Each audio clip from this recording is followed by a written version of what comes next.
Salut, c'est Tug. Si tu veux tout savoir sur les suites arithmétiques, t'es au bon endroit. C'est parti!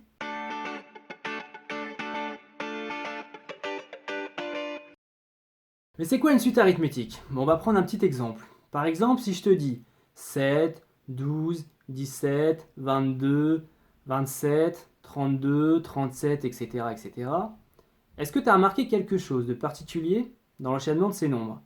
En fait, à chaque fois, on rajoute 5. On passe de 7 à 12, on a rajouté 5. On passe de 12 à 17, on a rajouté 5. De 17 à 22, encore 5. En fait, à chaque fois, pour passer d'un terme au terme suivant, on rajoute 5. En fait, c'est ça une suite arithmétique. On rajoute tout le temps la même valeur pour passer d'un terme au terme suivant. En fait, cette valeur-là qu'on ajoute, cette constante, c'est ce qu'on appelle la raison. Ça veut dire que pour une suite arithmétique, un plus 1 moins un est une constante. C'est-à-dire l'écart entre un et le terme suivant, un plus 1, c'est une constante qui vaut r. Ici, dans notre cas, r il vaut 5, parce qu'à chaque fois, on ajoute 5 pour passer d'un terme au terme suivant. Mais on peut prendre un autre exemple de suite arithmétique. Par exemple, si on prend u0 égale 9, u1 égale 7, u2 égale 5, u3 égale 3. Bon, je pense que tu as compris où je voulais en venir. À chaque fois, j'enlève 2. Donc cette fois-ci, la raison, elle vaut moins 2, car la raison peut également être négative. En fait, on ajoute moins 2 à chaque fois pour passer d'un terme au terme suivant. On va s'intéresser au terme général d'une suite arithmétique. Je te rappelle que le terme général d'une suite, c'est l'expression de un en fonction de n. On sait qu'une suite arithmétique, c'est une suite dans laquelle pour calculer un terme, on utilise le terme précédent auquel on rajoute la raison. Donc pour calculer u1, c'est assez simple, c'est u0 plus la raison, donc u0 plus r. On va procéder de la même façon pour calculer u2. u2, c'est égal à u1 plus r. Mais u1, on a dit tout à l'heure que c'était égal à u0 plus r. Donc on va pouvoir remplacer u1 par u0 plus r. On obtient donc u2 égale u0 plus r, donc u2 égale u0 plus 2r. On va calculer u3 de la même façon. u3 c'est égal à u2 plus r, mais u2 on vient de dire que c'était égal à u0 plus 2r. Donc on remplace u2 par u0 plus 2r, ça donne u3 égale u0 plus 2r plus r, donc u0 plus 3r. Bon, tu l'as compris, si on continuait plus loin, on trouverait u4 égale u0 plus 4r, u5 égale u0 plus 5r, etc. Donc l'expression générale d'une suite arithmétique, c'est un égale u0 plus nr. Mais cette formule, elle concerne que les suites dont le premier terme est u0. Mais il y a des suites aussi qui sont définies que pour petit n appartenant à n étoiles, ça veut dire l'ensemble des entiers naturels privés de 0. Donc en gros, le premier terme, ça serait u1. Si le premier terme c'est u1, la formule qu'on va utiliser c'est un égale u1 plus, entre parenthèses, n-1 fois r.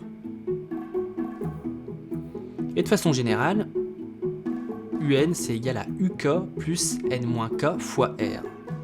Encore une formule très importante que je t'entoure en rouge. Tu peux remplacer le k par n'importe quel entier positif. Par exemple, un ça va être égal à u7 plus n-7 fois r. J'ai remplacé le k par 7. Ou alors, un égale u12 plus n-12 fois r. J'ai remplacé le k par 12.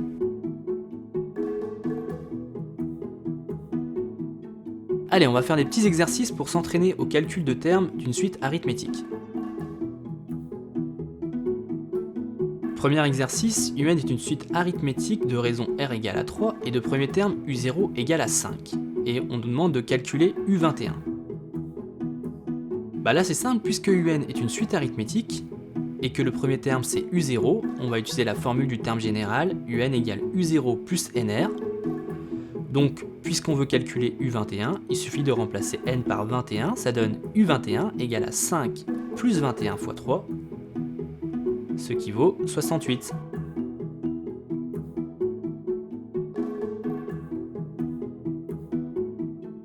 Allez, un deuxième exercice, un est toujours une suite arithmétique, mais cette fois de raison égale à moins 2, et de premier terme u1 égale à 4. Et on nous demande de calculer u36. Encore une fois, un est une suite arithmétique, mais cette fois le premier terme c'est u1, donc on va plutôt utiliser la deuxième formule, un égale à u1 plus, entre parenthèses, n-1 fois r. Puisqu'on nous demande de calculer u36, on remplace le n par 36, ça donne u36 égale à 4 plus, entre parenthèses, 36 moins 1 fois moins 2, et ça vaut moins 66. Troisième exercice de calcul de termes, UN est une suite arithmétique de raison R égale moins 0,5, telle que U12 égale à 16. Bon, cette fois, on ne connaît pas le premier terme, on sait juste que U12 vaut 16. Et on nous demande de calculer U25. Cette fois, on va utiliser la troisième formule, qui nous donne UN égale à UK plus N-K fois R. On remplace N par 25 et K par 12. On obtient donc U25 est égal à U12 plus 25 moins 12 fois moins 0,5. Bon, U12 c'est 16, 25 moins 12 ça fait 13, ça fait donc 16 moins 13 fois 0,5. 13 fois 0,5 c'est la moitié de 13, donc ça vaut 6,5, et 16 moins 6,5 ça fait 9,5. Maintenant on va s'entraîner à reconnaître les suites arithmétiques. C'est assez fréquent que dans les exercices on te demande si une suite est arithmétique ou pas. Et donc on va voir la méthode tout de suite. Bon, quand on te demande si une suite est arithmétique ou pas, la première chose c'est de calculer les premiers termes. Donc ici U0 est donné, U0 est égal à 1, et on a une suite qui est définie par récurrence puisqu'on a UN plus 1 en fonction de UN. Bon bah on va calculer U1, U1 c'est égal à 2 fois U0 moins 3, donc à 2 moins 3, c'est-à-dire à moins 1. Et U2, bah U2 c'est 2 fois U1 moins 3, donc 2 fois moins 1 moins 3, ce qui donne moins 5. Ensuite on calcule U1 moins U0 et U2 moins U1. U1 moins U0 c'est égal à moins 1 moins 1, donc à moins 2. Et U2 moins U1 c'est égal à moins 5 moins 1, donc à moins 4. Et là ce qu'on remarque c'est que U1 moins U0 n'est pas égal à U2 moins U1. Et ça veut dire que forcément la suite ne peut pas être arithmétique, puisque normalement une suite arithmétique on rajoute toujours la même chose pour passer d'un terme au terme suivant. Or là on remarque que l'écart entre U0 et U1 est différent de l'écart entre U1 et U2, donc forcément cette suite UN ne peut pas être arithmétique. Allez, un deuxième exemple pour bien comprendre comment montrer qu'une suite est arithmétique. La suite UN est définie par UN égale 3n plus 4, donc définition explicite, et on nous demande si la suite est arithmétique ou pas. Donc première chose à faire, c'est de calculer les premiers termes. U0, on remplace le n par 0, ça fait 3 fois 0 plus 4, donc c'est égal à 4. U1, c'est 3 fois 1 plus 4, donc 7. Et U2, c'est 3 fois 2 plus 4, donc 10. Comme tout à l'heure, on va calculer l'écart entre les premiers termes. Donc U1 moins U0, c'est 7 moins 4, c'est égal à 3. Et U2 moins U1, c'est 10 moins 7, c'est également égal à 3. Donc comme U1 moins U0 est égal à U2 moins U1, on a dit que la suite UN est peut-être arithmétique. Alors je t'ai mis le peut-être en rouge, ça c'est très important. C'est pas parce que l'écart entre les premiers termes est égal que la suite est nécessairement arithmétique. En fait ce qu'il faut c'est le prouver pour tout n. Parce que tu peux très bien avoir U1 moins U0 qui est égal à U2 moins U1, mais peut-être que U3 moins U2 est différent de U2 moins U1. Et même si U3 moins U2 est égal à U2 moins U1, peut-être que c'est U4 moins U3 qui est différent de U3 moins U2. Enfin, tu vois où je veux en venir. Même si les premiers termes ont le même écart, peut-être qu'au bout du 10e ou du 20e ou du 100e, l'écart va changer, on ne sait pas. Donc, ce qu'il faut, c'est le montrer pour tout n. Donc, ce qu'il faut faire, c'est de calculer UN plus 1 moins UN. UN plus 1 moins UN, c'est égal à 3 fois entre parenthèses n plus 1, parce qu'on remplace le n par n plus 1, donc 3 fois entre parenthèses n plus 1 plus 4, moins entre parenthèses 3n plus 4. Bien penser aux parenthèses, surtout qu'il y a un moins devant, donc ça va changer les signes à l'intérieur de la parenthèse. Donc on développe, 3 fois n plus 1, c'est 3n plus 3, plus 4, moins 3n, moins 4, bien faire attention aux signes. Et les 3n, ils s'annulent, les 4 aussi, il reste donc 3. Et là, on a bien montré qu'un plus 1 moins un est égal à 3. Ça veut dire que l'écart entre un et un plus 1, pour tout n, est égal à 3. La suite un est donc bien une suite arithmétique de raison r égale à 3, et de premier terme, u0 égale à 4.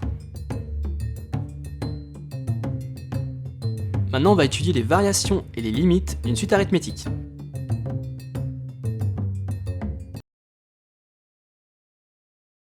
Déterminer les variations d'une suite arithmétique, c'est vraiment très simple. En fait, il suffit de regarder la raison. Si la raison est positive, ça veut dire qu'on va ajouter toujours quelque chose, donc la suite va être croissante, ça paraît logique.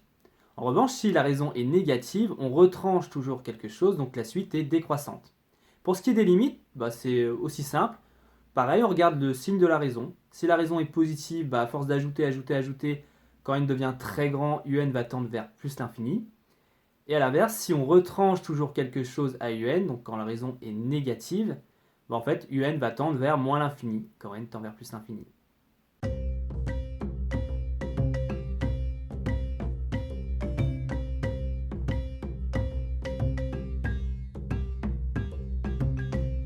Pour commencer, je vais te présenter une petite astuce de calcul. Est-ce que tu sais comment calculer facilement 1, plus 2, plus 3, plus 4, plus 5, etc., plus 48, plus 49, plus 50? Donc la somme des entiers de 1 à 50. En fait, l'astuce, c'est de réécrire cette somme, mais dans le sens inverse. C'est-à-dire, on va commencer par 50 pour aller jusqu'à 1. Donc on les met bien alignés en dessous. Ça donne 50, plus 49, plus 48, jusqu'à 1. Et ensuite, on fait la somme de ces deux lignes. Donc on a 2s, parce que s plus s, ça fait 2s. Et 1 plus 50, ça fait 51. 2 plus 49, 51. 3 plus 48, 51, etc. 49 plus 2, 51. 50 plus 1, 51. On remarque qu'à chaque fois, la somme vaut 51. Combien de fois on a le terme 51 ? En fait, de 1 à 50, il y a 50 valeurs. Donc, 2s est égal à 50 fois 51. Mais puisque 2s est égal à 50 fois 51, on peut dire que s est égal à 50 fois 51 divisé par 2. Et donc, s est égal, tu as le droit de prendre ta calculatrice, à 1275. Et on peut faire exactement le même calcul, mais au lieu de regarder la somme de 1 jusqu'à 50, on va regarder la somme de 1 jusqu'à n. Ça veut dire qu'on ne connaît pas la valeur finale. Donc s est égal à 1 plus 2 plus 3 jusqu'à n. On écrit comme tout à l'heure la somme dans l'ordre inverse, donc ça donne n plus n moins 1, plus 3 petits points, plus 2 plus 1.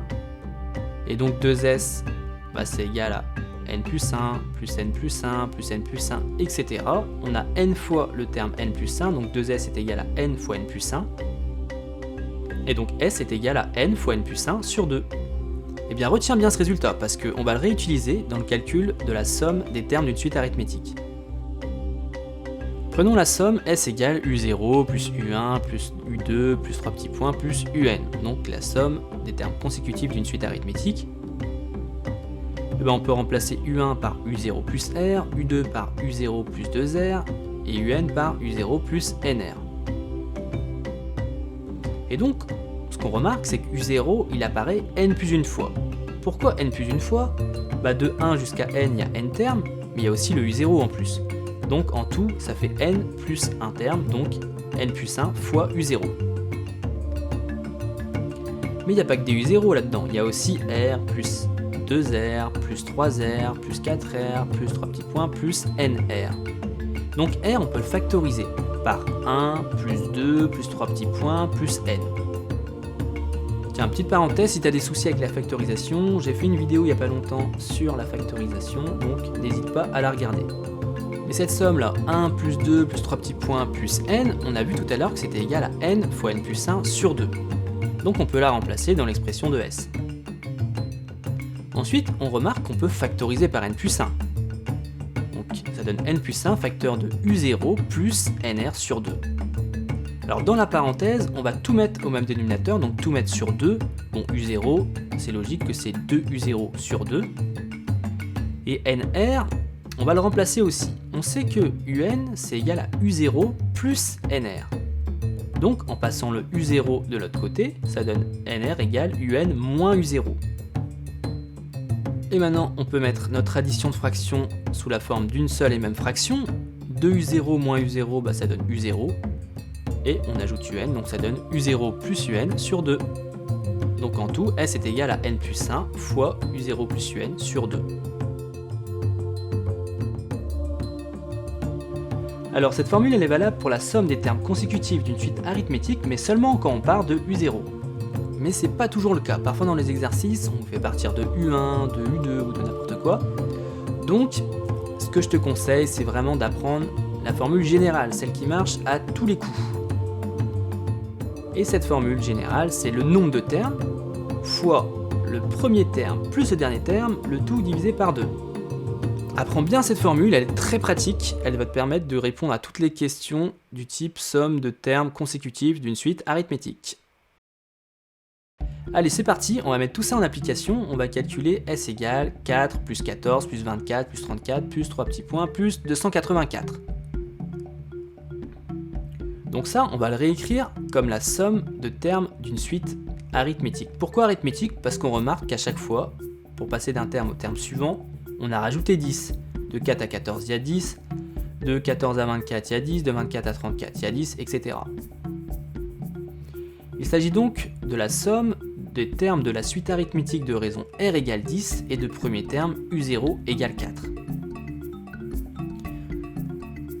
Alors, la première chose, c'est de déterminer à quel rang on se trouve pour 284. En gros, c'est U de combien 284? Pour faire ça, on utilise notre formule du terme général d'une suite arithmétique, UN égale U0 plus NR. U0 c'est 4 et R c'est 10, donc on remplace dans la formule, ça donne UN égale à 4 plus dizaines. Mais UN c'est 284 et nous on cherche le N, donc 284 est égal à 4 plus dizaines. Bon, ça c'est une équation assez simple du premier degré, on passe le 4 de l'autre côté, donc ça donne dizaines égale 284 moins 4, donc dizaines égale à 280, et donc N est égal à 28. On peut en déduire que S, c'est la somme de U0 jusqu'à U28. Et là on applique notre formule générale qui marche à tous les coups. La somme des termes consécutifs d'une suite arithmétique, c'est égal au nombre de termes fois le premier terme plus le dernier terme divisé par 2. Le nombre de termes ici c'est 29, là c'est le petit piège, en fait, de U0 jusqu'à U28 il y a 29 termes. Pourquoi il n'y en a pas que 28? Parce qu'en fait de U1 jusqu'à U28 il y en a 28, et il faut aussi compter le U0, donc ça fait 28 plus 1, c'est-à-dire 29. Donc le nombre de termes c'est 29, le premier terme c'est U0 donc c'est 4, le dernier terme c'est U28 donc 284, et donc ça donne grand S égale 29 fois 4 plus 284 divisé par 2, donc égal à 4176. Bon, c'est tout pour cette vidéo sur les suites arithmétiques. J'espère qu'elle t'a plu. Si c'est le cas, n'hésite pas à en parler à tes amis, à liker, tout ça. Et je te dis à bientôt, salut!